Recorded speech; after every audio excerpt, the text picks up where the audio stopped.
Chers frères et sœurs congolaises et congolais, mbote na bino, naye dimanche ya lelo kopesa bino réflexion et analyse na biso sur l'actualité qui a été dominée toute cette semaine par la discussion au Parlement sur le budget proposé par le gouvernement de Madame la Première ministre Judith Suminwa.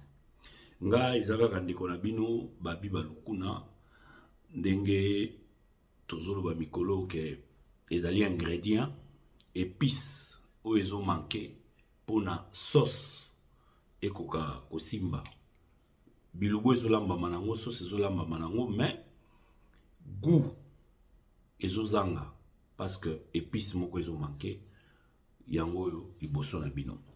Alors ceux qui trouvent bien ingrédients, je sais que ça fait plaisir na bébé Oma.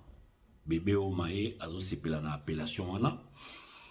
Et lobi nazalaki pena ndeko moko Bob auti Suède ndeko wana asengi nga eloko moko.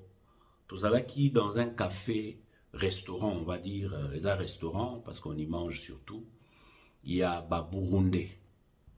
Gaza congolais de père et de mère, mais tout ça un restaurant à Burundais avec quelques congolais, dont mes frères, Jeff Bila que je salue. Mais ndeko wana asenginga ndeko Bob alobi bino boza ba leader d'opinion na sengi bino ka eloko moko bosangisa biso. Lisanga wana ezo manqué makasi. Et lisanga po ezala euti na boyevuta na bolingo. Et bolingo pe po ezala, il faut volonté. Comme je disais que l'actualité ezali budget où ils a présenté par gouvernement soumis à discussion ça mis dans parlement. Nakati ya discussion une intervention a retenu non seulement mon attention à moi, mais l'attention de la plupart des Congolais parce que ça a tourné sur TikTok, sur tous les réseaux. Et tourné batu balobeli yango. Ezali intervention ya honorable Eliezer Tambwe. Quand il parlait de Jean-Pierre Bemba qui a proposé, qui a promis sur l'année 2024, il y a Kosombe la Congo 60 avions. En tout cas, ça paraît irréaliste et en même temps, Yemoko Jean-Pierre Bemba zako kamwa. Naïbte ceux qui battent la service naïb muto préparé qui ont ici ceux qui payent muto travailler qui ont ça en tout cas on attend la réponse qui dit vrai entre Jean-Pierre Bemba qui apparemment par ses attitudes ne reconnaissait pas cette inscription dans le budget. Il y a ministère à transport et Kosomba 60 avions mais Eliezer a confirmé et a même donné la référence. Voilà. Félicitations à Eliezer, j'ai eu le temps de lui envoyer un message de félicitations parce que moi et Eliezer Tambwe, nous avons une histoire qui est connue de quelques personnes. Je suis fier de ce que devient de plus en plus Eliezer Tambwe. Et Naza Nesengo, Nala Kaka Nesengo, et je félicite, j'encourage, Nengeka Nanubaki, ba faux jeunes, ne bazoye ba jeune mususute. Mais biso ba vrai jeune, on est papa, mais tout ça ba encadreur ya ba jeune. En tout cas, na ndenge toza na pouvoir, na classe ki yango na lobby, ba président Tshisekedi, ba président Kamere, ba président Mususunyo so wana ba ta génération na bango baza. Mais na génération na biso ya C o elandi. Biso ba leader nango. Il faut toza na comportement moko moderne.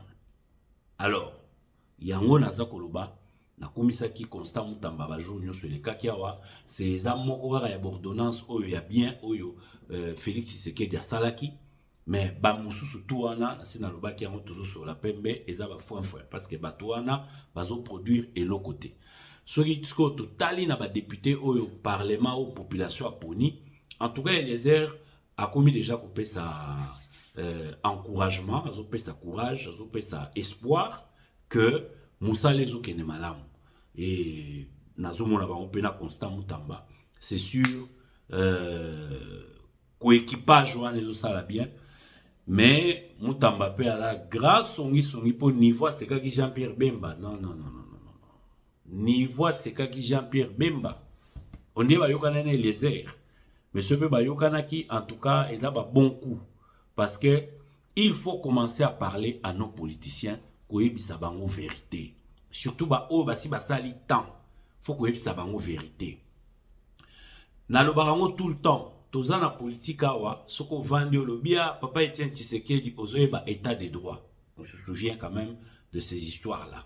Soko tangi, ata Ngwanda, Honoré Ngwanda, on se souvenira, guerre et libération, il y a Congo, na maboko ya ba Rwanda. Bitumbo tozo bunana ba Rwanda, ba matière rebelle yé pa pesaki biso. Siko batu mususu baza na politique na Congo wana. Soko tangi bango. Netio tangi exemple, Bahati Lukwebo. On retient quoi du parcours politique de Papa Bahati Lukwebo? Nous retenons quoi du parcours politique de Vital Kamerhe? Nous retenons quoi du parcours politique de Mbosso? Nous retenons quoi de Jean-Pierre Bemba et consorts? Ce boza la makambo boyebi, boko mabosa ba commentaire potoyeba souvenir nini bango idée nini politique bazotikela biso na mutu quand on aura à penser à eux si jamais un jour ils ne seront plus là. Même pendant qu'ils sont là, nous pouvons nous dire que bango bazali référence na bango ezali nini.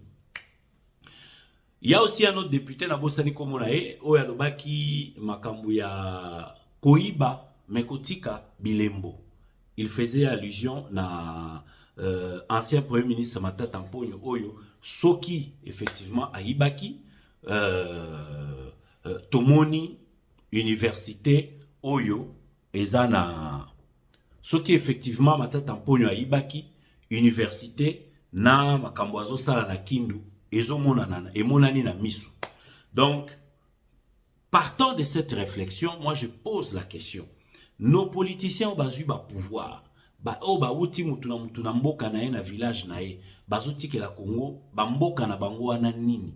Parce que tout le monde a tout le temps, les gens se lèvent, ceux qui m'ont eu problème. Nous, ressortissants de tel village, de telle province, nous défendons notre frère, votre frère, pour vous avoir laissé quoi? Na kewana mbala moko po na koyebisa bino, kopesa bino, c'est que ma réflexion. Bomoni soki mutu aza na mbongo et pas la biso en Afrique, à Congo précisément, soki mutu aza na mbongo azo vivre bien, ezo mona na blague mutu aza na mbongo. Soko tali famille na ye, papa, maman, bandeko bazo souffrir et la biso facilement to lo baseke mbongo yo eza ya bien, ya malamu te. Soit eza ya kisi, soit ndeko yo aza motema mabe. Tozala na explication mususu te to lo bakaka ndenge wana. To so la pembe.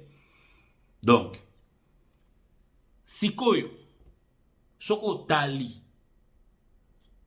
façon de vie ya ba konzebele bato na biso bazo pouvoir na Congo, ba richesse na ba moyen na bango, na ba mboka na bango, ba village natal na bango, na ba province o ba votera bango comme ba député, ba sénateur, écart ezaka moulai. Écart ezaka moulai. Et c'est là encore que je martèle sur ma réflexion. Comment kovanda kobete la rabatouana tolo na ba province na biso. Oh, wana penda digne fils na biso ndenge tolo baka. Comment toko bete la batouana tolo. Quand dans nos provinces là, il n'y a parfois pas de morgue, tout le monde a ba photo, ba mebi bembe la moto, ba ambulance ezate, tout le monde a ka mai courant, ba école ezate, tout ça là, c'est un problème. Mais ce qui est pas mindele, toza na ba France, na ba Belgique, na ba États-Unis, na ba Japon, na ba mboka kili. Parce que, biso zala ceux qui ont eu occasion, au sala moi slogan, et moi discours, référence kakao, Mao Tse-tung avait dit ça. Na États-Unis, ba sala boy, oui, kende siko pa ba Mao, kende ko tala makamni le kakakuna. Kende tala nini batika. Topesa ba référence ya ba tuna ba France, na ba américain, kende ko tala nini ba politicien américain na politique na ba sala ba mboka na bango ba tikela mboka na bango. Il n'y a que na Congo et pas na biso oyo nos politiciens leaders qui se disent leaders veulent que to glorifier bango. To to matisa bango, to reconnaître grandeur na bango, mais pendant que ba province na bango ezali pauvre, pendant que ba mboko evotaka bango ba nini to benga kankutu ne ba circonscription électorale na bango ezali pauvre et non enviable. Mais eux tiennent mordicus à être des grands leaders de ces contrées-là où ils allaient pauvres. Ils tiennent à être les interlocuteurs, hein, du monde entier pour la province où il y a bango batiki pauvre, batiki na état de délabrement. Vous voyez le contraste? Maintenant, est-ce que nous pouvons nous mettre aujourd'hui na état bandundweza? Par exemple, que Adolphe Muzitu batu minene. Na état bandundweza. Est-ce que tu kolobake bana ya bandundu o bazwa pouvoir baza batu minene? Na état oyo Goma Est kuna mobimba guerre si la kate. Toko kolobake babaati ba kamere batu minene ya kuna. Na état au Équateur ezali. Province na ya Équateur, hein, le grand Équateur. Toko kolobake ba Jean-Pierre Bemba, ba Jean-Lucien Boussa, baza batu minene. Na état au Kasaï ezali. Le grand Kasaï avec les nouvelles provinces créées. Toko kolobake bande kona biso ya ba Kasaïen ou bazali na pouvoir, baza batu minene. Alors, ceux qui bazana no batu minene te, il faut bazala pe humble. Parce que zo kawa débat sur la constitution, bangonde balingi bazala na parole na chapitre wana. Au débat dialogue, nini bangonde faut pas représenter ba province wana. Na titre nini, na bolamu nini, na eloko nini oyo botikeli déjà ba province wana pour bozala batu minene. Je ne parle que du budget. Le budget tel qu'il est présenté. Est-ce qu'on peut dire que le budget du Congo, c'est un budget qui reflète la grandeur du pays? Gouvernement soumis, on a aucun qui balobi kuna et pas ya député. Bazako yibsa makamu gouvernement azo faillir. 2 mois yango yo bana classe na biso bazo tangate. Rentrée scolaire et salami, mais bana o bazo tanga mingi o bazana ba école privée. Ba o bazana ba école na biso public o ya gratuité, mobulu na mobulu. Gouvernement souminois. Maman souminois, nga naza fan na ye, hein. Naza fan na ye mingi na display, na aspect. Même quand tu écoutes na Bruxelles, naza vande pemé na ye, mais naza émerveillé par teinture na ye, aspect, coiffure na ye wana, exactement atypique. Hein? Papa Toulouka ko zo ma bete. Naza ma fan ya beauté na ye, aspect na ye. Mais nazo luka ndenge ni na koma fan ya action ya gouvernement na ye. Nazo luka ndenge ni na koma fan ya misala na ye. En tout cas, na komi fan côté misala te, nazo luka. Mais côté aspect, là c'est déjà bon à dire fan. C'est déjà fan ya Mama Judith Soumino. Mais côté sikoyo ya Bilembo. Kuna penande nazo luka kozala vrai fan. Et je crois tous les Congolais aussi. Na Bruxelles, na mona Mama Soumino. Moi, si kitoko azolo ba bien. En tout cas, azo tenir auditoire kitoko. Azo la bien, azo la sape que maïle na mutu ezali classe et tanga me pena ndenga solo. Ce que contenu, projet, réalisation nango. Et sikawana. Et ça dépend de comment vous vous entourez. Est-ce que vous voyez que il y a un cabinet politique, il y a un gouvernement nyonso yoyo. Ba cabinet na nous allons formaliser. Il y en a qui ont des directeurs de cabinet, net na primature, mais cabinet pensa que non, bimisi ordonnance, ba décret ministériel, oyo, ils ont arrêté pardon ministériel, oyo laksa que non, cabinet ya premier ministre yangoyo. Cabinet ya ministre intérieur, cabinet ya ministre ya biloko wana ezana noté. Comment on peut fonctionner comme ça? Wana pe constitution mtezo bloqué yango na ebité. Parce que pour avoir le premier ministre, ça nous prend du temps. soi-disant identification à majorité. Mais si pour formaliser ma cabinet, toye que net ndenge dossier agent peut même bawane bimi à 60 avions. Pour toye que na 60 avions wana batu bakumayi ba document wana banani. Peut-être Jean-Pierre Bemba peut dire ezana ngate. Mais cabinet na publiquement toye bien moté. Nani Dirkab, Nani Dirkaba, Nani Parsec, Nani, tous ces gens-là. Nani bazo travailler na kati. Tout ça aussi. Pourquoi ça doit prendre du temps? Ça fait partie du désordre Oyo. Na Congo, toza kolinge si là. Nommer des cabinets, mais des gens au bakoki ko apporter un plus. Pas nécessairement vos membres de la famille Nabino, pas nécessairement vos entourages, vos proches, vos amis, mais pensez aussi à ce que vous devez laisser au Congo. Talandenge Jean-Pierre Bemba Bima qui ridicule la palais du peuple. Pour Azoka Moye Moko. Peut-être Ayebi, peut-être document, on a ma cambouza na carte, peut-être même Ayebi en moté. Mais dans le but que Jean-Pierre Bemba Maël est attangate, non. Mais le fait seulement de travailler avec des cabinets, où parfois, ils allaient bien formaliser, ça peut toujours poser aussi des problèmes. Il y a des phrases qui peuvent glisser. Net né dans le chef de l'État. Foin. Merci beaucoup. Léon la ligne na kolobebele te toza dimanche, naza relax, naza plus na méditation, kanisa nzambe, kanisa makambo ebele oyo faut tout ça la pona mboka na biso. Na tikibino na linga kika ko réfléchir sur likambo ya budget.